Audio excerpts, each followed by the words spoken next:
I call the member for Baulkham Hills. Thank you, Mr Acting Speaker. Mr Acting Speaker, I rise to update the House on the happenings of the Baulkham Hills Electorate. A number of noteworthy events have occurred since the last time the House met, and of particular merit is that all types of crime is down in Baulkham Hills. I've been informed by Superintendent Rob Critchlow of the Hills Local Area Command that crime rates are indeed down in every indication and every category. However, robberies where windows and doors have been left open are still occurring. Therefore, I ask the people of the Hills not to give criminals an easy opportunity to enter your home by locking doors and windows. Unlocked letterboxes too are also providing an avenue for identity theft, as criminals now rummage through mail to collect new driver's licences, credit cards and personal documents. If we all follow the basic rule of locking doors, windows and letterboxes, we can make life more difficult for criminals and hopefully further reduce the levels of crime. I'm particularly pleased that there has been a reduction in alcohol-fuelled violence in the electorate. As always, it is wonderful that the level of domestic violence has been reduced in my community. It is always a tragedy when domestic violence occurs, and I'm glad to see a reduction in domestic violence. It is a testament to the strength and closeness of the community that we are able to reduce crime yet again. I commend the work of Superintendent Critchlow over the past few months, the Hills Local Area and the people of the Hills Local Area Command in working with the community to lower the levels of crime in the Hills Shire. I also note the work of Councillor Dr Michelle Byrne and the Hills Shire Council in helping to reduce the levels of crime in the Hills and their role building strong community spirit and pride.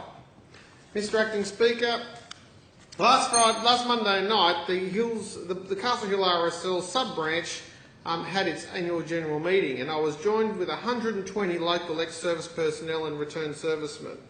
I'm delighted that Colonel Don Tate OAM was re-elected unopposed as President of the Castle Hill RSL sub-branch. It's going to be a very big year for the RSL, coming up to the centenary of Anzac next year. Colonel Tate has been a great friend of the RSL and has also led the centenary of Anzac Hills Community Committee, which has been leading the commemoration in the Hills. As a former peacekeeper, I understand the importance of the RSL and the commemorating those who made the ultimate sacrifice. Last Tuesday, I had the pleasure of attending the Master Plumber Association's World Plumbing Day celebrations. I congratulate CEO Paul Naylor and the apprentice plumbers I met on the day on the awards that they were offered.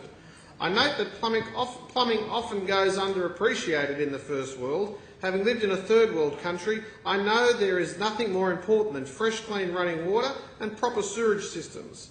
I was of course reminded of the importance of plumbers at Christmas when my hot water unit broke and a very helpful plumber came and fixed it extremely quickly, much to the relief of my wife and family.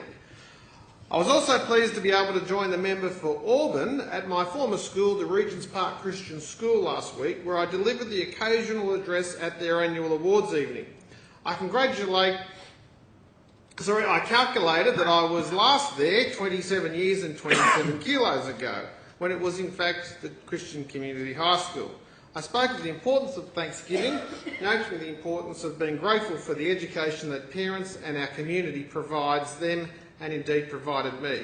I congratulate Principal Gary Brummel for the work that he has done in building this school up to the great institution it is today.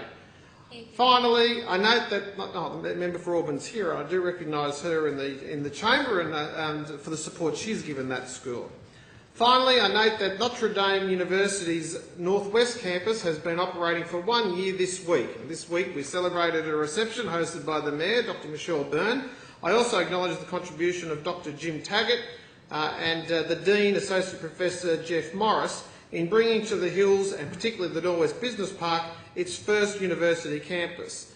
I know that its postgraduate business courses have proven to be extremely popular, and I congratulate the students that have been part of this first year at the Notre Dame campus of the Norwest Business Park. Mr Acting Speaker, thank you to the people that put their faith in the Northwest Business Park by establishing that university campus there.